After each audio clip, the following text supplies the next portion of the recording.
Eddie was not the smartest when it came to appliances.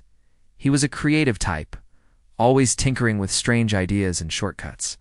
Sometimes those shortcuts worked, like the time he used a hairdryer to defrost frozen pipes. But most of the time they ended in disasters that his landlord never found funny. One Saturday, Eddie stood in his kitchen staring at a half-empty bag of popcorn kernels. He had a sudden thought, wouldn't it be amazing if I could make a giant batch all at once? He imagined endless fluffy popcorn pouring out like a fountain, movies for days, snacks for weeks. He glanced around for something big enough to handle the idea. His eyes landed on the washing machine in the laundry room. It was huge. It spun fast. It could hold gallons of water and laundry detergent. Why not popcorn? Eddie grinned. No stovetop, no microwave, just industrial-scale movie magic. He lugged the bag of kernels to the machine and dumped the entire thing inside, the clatter of hard yellow seeds bouncing off the drum. Sounded like rain on a metal roof. Then he filled the drawer with cooking oil because he thought popcorn always needed some. He hesitated at butter but figured he could melt that later. Finally, he poured in a few cups of water because steam helped popcorn. Right? Closed the lid, pressed the quick wash button, and stepped back proudly. At first, nothing seemed wrong. The machine hummed and swirled. The kernels rattled around inside. He pulled out his phone to record a video explaining his genius plan. This is how you make bulk popcorn, my friends. Forget the microwave.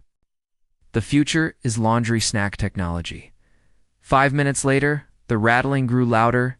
The machine groaned as if straining under the load.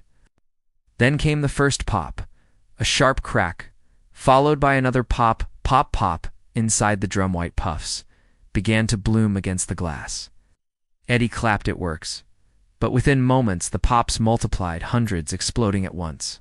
The lid began to shake violently. Kernels transformed into fluffy popcorn at terrifying speed. Steam hissed out from the edges.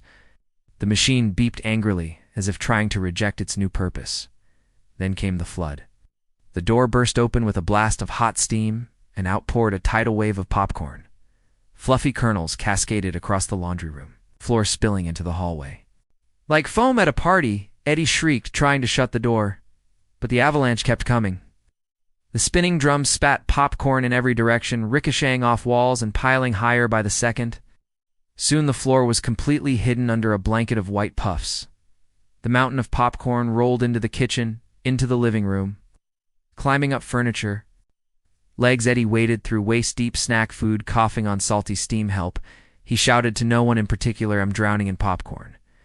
The neighbors heard the commotion and came running. They opened the door only to be met with a wall of popcorn that spilled into the hallway. Children screamed with delight. Adults stared in disbelief. Someone laughed. Is this a prank or a nightmare? Eddie tried to explain, I just wanted a little snack, but every time he spoke, another pop echoed from the machine and another wave surged forward. By the time the fire department arrived, the house looked like it had been attacked by a giant popcorn monster. White mounds filled every corner, spilling out.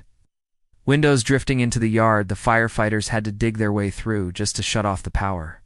When it was finally over, Eddie sat on his couch, buried up to his chest in fluffy kernels. He sneezed, bits of popcorn dust flying. He muttered softly. Maybe the microwave would have been easier, of course. The internet loved it. The neighbors had filmed everything. Popcorn Flood House went viral overnight, with millions of views. Comments poured in. He reinvented popcorn. He tried to wash his snack. He just wanted a laundry movie night. The landlord, however, was not amused.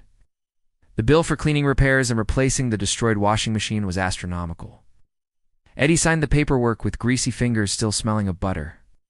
Even weeks later, whenever he vacuumed, he would still find stray kernels hiding in corners and behind. Furniture reminding him of his grand idea gone horribly wrong. And yet whenever someone asked, he could not resist a small, proud grin. Because honestly, who else could say they once turned their house into the world's biggest popcorn bucket?